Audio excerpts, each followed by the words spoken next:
السلام علیکم ورحمۃ اللہ وبرکاتہ۔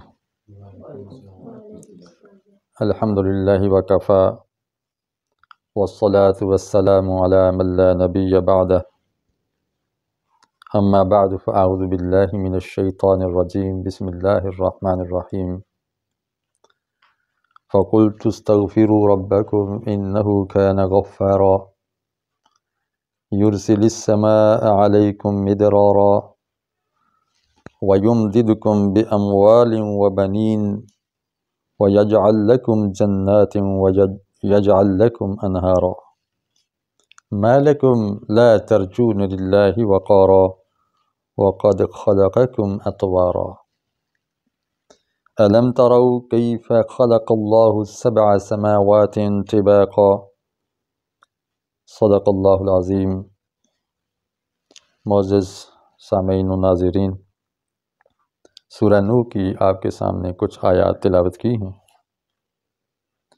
آج ہم ان آیات کی روشنی میں اپنے مسائل کا حل تلاش کرنے کی کوشش کرتے ہیں۔ اس وقت ساری انسانوں کے مسائل مشترک ہیں،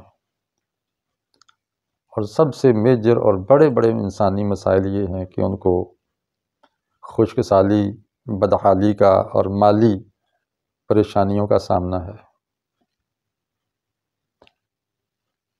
نمبر 2، ان کی اولاد نہیں ہے، اگر اولاد ہے تو اس کے ہاتھوں پریشان ہیں، اولاد نافرمان ہے، یا اولاد کی صحیح کیئر نہیں ہو رہی۔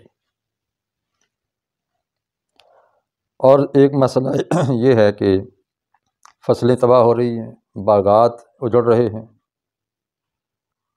اور سیلاب آ رہے ہیں، زلزلے آ رہے ہیں، اور دیکھتے ہی دیکھتے آنن فانن اللہ کی نعمتیں چھن رہی ہیں۔ ان تمام مسائل کا حل ایک چیز میں اللہ تعالیٰ نے رکھا ہے۔ انسان سمجھتا ہے کہ ان کو میں خود حل کروں گا، وہ سمجھتا ہے کہ اچھی گورننس آ جائے، اچھی گورنمنٹ آ جائے تو مسائل حل ہو جائیں گے۔ تو اچھی گورنمنٹ کون سی آ جائے؟ لوگ کہتے ہیں کہ جس کے پاس زیادہ پیسے ہوں، مالدار ہو، کھاتا پیتا ہو، تو چونکہ اس کا اپنا پیٹ بھرا ہوا ہے تو اس کو کوئی لالچ نہیں ہوگا، اور وہ لوگوں کی خدمت اچھے انداز سے کرے گا۔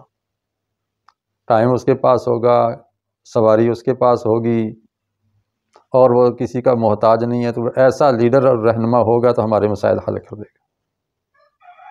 یہ سرمایہ دارانہ سوچ ہے، لیکن انسانی تاریخ نے یہ ثابت کیا ہے کہ نہیں، مالدار لوگ مسائل حل نہیں کر سکتے۔ کیوں؟ مال خود اپنے اندر ایک کشش رکھتا ہے۔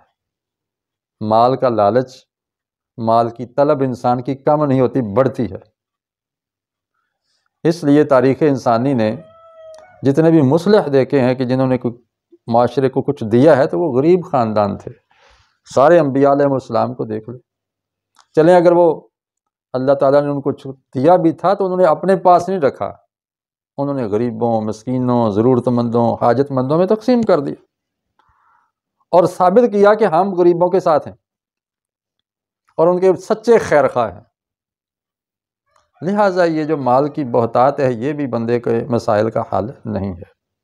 سبب کچھ اور ہے جسے تو خود سمجھتا ہے کہ زوال بندہ مومن کا بے زری سے نہیں، بے زر ہونے کی وجہ سے زوال نہیں آیا بندہ مومن کو، بلکہ کچھ اور سبب ہے، اور وہ سبب ہوس اور لالچ اور دوسروں کے مال پر نگاہ رکھنا ہے۔ پھر انسانوں نے مسئلہ دیکھا کہ سرمایہ دار تو اور لوٹنے لگ گئے ہیں، یعنی کیپٹلزم بھی فیل ہو گیا ہے، سرمایہ دارانہ نظام بھی ناکام ہو گیا، وہ بھی انسانوں کو کچھ نہیں دے پایا۔ انہوں نے کہا کہ غریبوں کی حکومت ہونی چاہیے۔ اب غریبوں کا نام لے کر کچھ رہنما شیطان صفت وہ کھڑے ہوئے، اور اس کا آغاز روس سے ہوا، اور انہوں نے سارے انسانوں کے جو جو ان کے زیر نگیں آئے تھے ان کے وسائل اپنے قبضے میں لے لیے۔ کوئی بندہ اپنی دکان کا مالک نہیں، کوئی اپنے مکان کا مالک نہیں، کوئی اپنی سواری کا مالک نہیں، کسی کے گھر میں کچھ دانے نہیں ہے جس کا وہ مالک ہو۔ قانون بنا دیا، یہ رزق ہم دیں گے، روٹی ہم دیں گے، کپڑا ہم دیں گے، مکان ہم دیں گے، اور چند ہاتھوں کے اندر سارے زیر نگی انسانوں کے وسائل آ گئے، سہولتیں آ گئیں، ضرورتیں آ گئیں۔ اب یہ تھے تو انسان ہی، رب تو تھے نہیں کہ سب کی ضرورت کو بھانپیں بھی اور ان کی ضرورت کو پہنچ بھی سکیں، حاجت روائی کریں، مشکل کشائی کریں، فریاد رسی کریں۔ یہ تو تھے انسان ہی نا۔ انسان تو ضعیف اور کمزور اور محدود علم اور دید اور بصارت اور سماعت کا مالک ہے۔ اس لیے یہ سسٹم بھی فیل ہو گیا جس کو لوگ کمیونزم کے نام سے یا اشتراکیت کے نظام سے جانتے ہیں،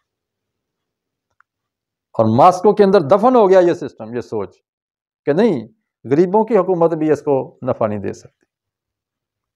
تو پھر کون سا سسٹم ہے جو سارے مسائل کو حل کر سکتا ہے؟ وہ اس خالق کا نظام ہے جس نے اس انسان کو پیدا کیا، وہی نظام اس کو درست کر سکتا ہے۔ اب اگر انسانوں کو اپنے مسائل سے نکلنا ہے، جو ذہنی پریشانیاں ہیں، جو ٹینشنیں ہیں، جو جسمانی پریشانیاں ہیں، جو ضرورتیں پوری نہیں ہو رہی، مہنگائی ہے، بے روزگاری ہے، نافرمانی ہے، انارکی ہے، لا قانونیت ہے، قتل و غارت گری ہے، ظلم و زیادتی کا بازار گرم ہے، ان سب کا حل۔ اور پھر دیکھیں نا، لوگ ڈوب رہے، مر رہے ہیں، اور کچھ لوگ لوٹ رہے ہیں، ان کو ڈوبتے ہوئوں کو لوٹ رہے ہیں۔ ایکسیڈنٹ ہوتا ہے، مرتے ہوئوں کی جیبیں خالی کر رہے ہیں۔ یہ حالت جب انسانی اخلاق کی ہو جائے تو پھر اس کا حل کیا ہے؟ استغفار کیا جائے، اللہ کی طرف پلٹا جائے، اللہ کے قانون کی طرف آیا جائے۔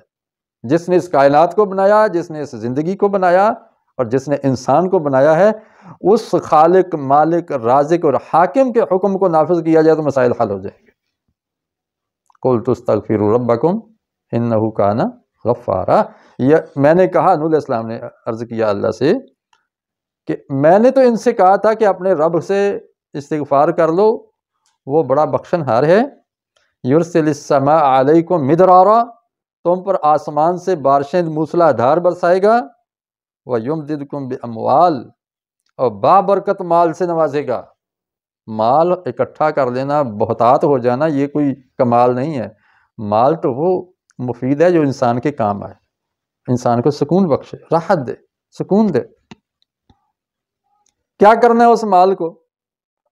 تو ایک بندہ جنگل میں، اس کا راشن ختم ہو گیا، صحرا میں تھا، اب اس کے پاس پوٹلی میں ہیرے جواہرات، زر و درہم و دینار تھے، اب چنے جو تھے وہ ختم ہو گئے۔ تو کیا خیال ہے، وہ یہ مرجان اور لؤلؤ اور ہیروں کو چبا کے پیٹ بھر سکتا ہے؟ نہیں۔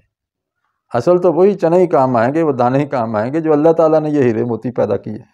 انسان کا پیٹ بھرنے کے لیے پیسوں کی ضرورت نہیں ہے، رزق کی ضرورت ہے۔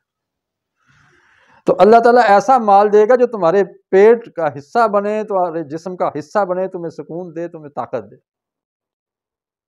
وَبَنِينَ، اور بیٹے بھی دے گا۔ بیٹوں سے مراد اگر ایک فرد ہے تو اس کے یعنی اپنے بیٹیاں بیٹے مراد لے لیں، اور اگر برادری ہے تو اس کے جوان مراد لے لیں۔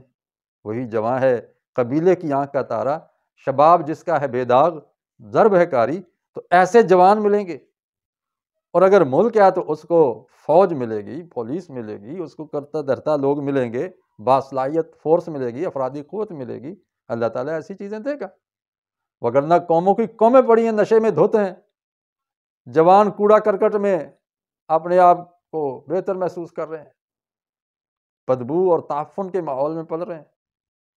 لیکن آپ کو پاکیزہ، پاک باز، بے داغ دامن والے جوان ملیں گے اگر ہم اللہ کے نظام کی طرف پلٹیں گے۔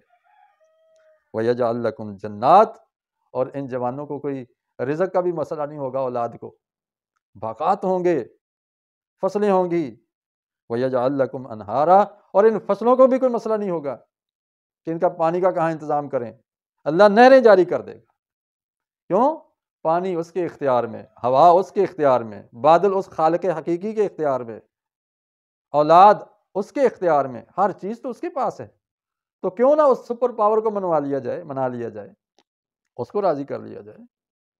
استغفار کا مطلب یہاں سمجھیے گا، استغفار کا مطلب صرف نوکے زبان سے استغفر اللہ کہنا نہیں ہے، بلکہ اس خالق کی طرف پلٹنا ہے کہ یا اللہ ہم سے بھول ہو گئی، ہم نے مسئلے اپنے خود حل کرنے کی کوشش کی، ہم نہیں کر پائے، ہم سے غلطی ہو گئی، اصل میں تو تیرے پاس آنا تھا، تو نے فرمایا تھا کہ اگر تم نے میرے قوانین کو نافذ نہ کیا تو تم ظالم ہوگے، من لم یحکم بما انزل اللہ فاولئک هم الظالمون، پھر فرمایا ہم الفاسقون، پھر فرمایا کہ ہم الکافرون، یا اللہ ہم سے کفر ہو گیا، ہم سے فسق ہو گیا، ہم نے تیرا حکم نافذ نہیں کیا بلکہ بندوں کا حکم نافذ کیا جو کہ ناقص العقل ہیں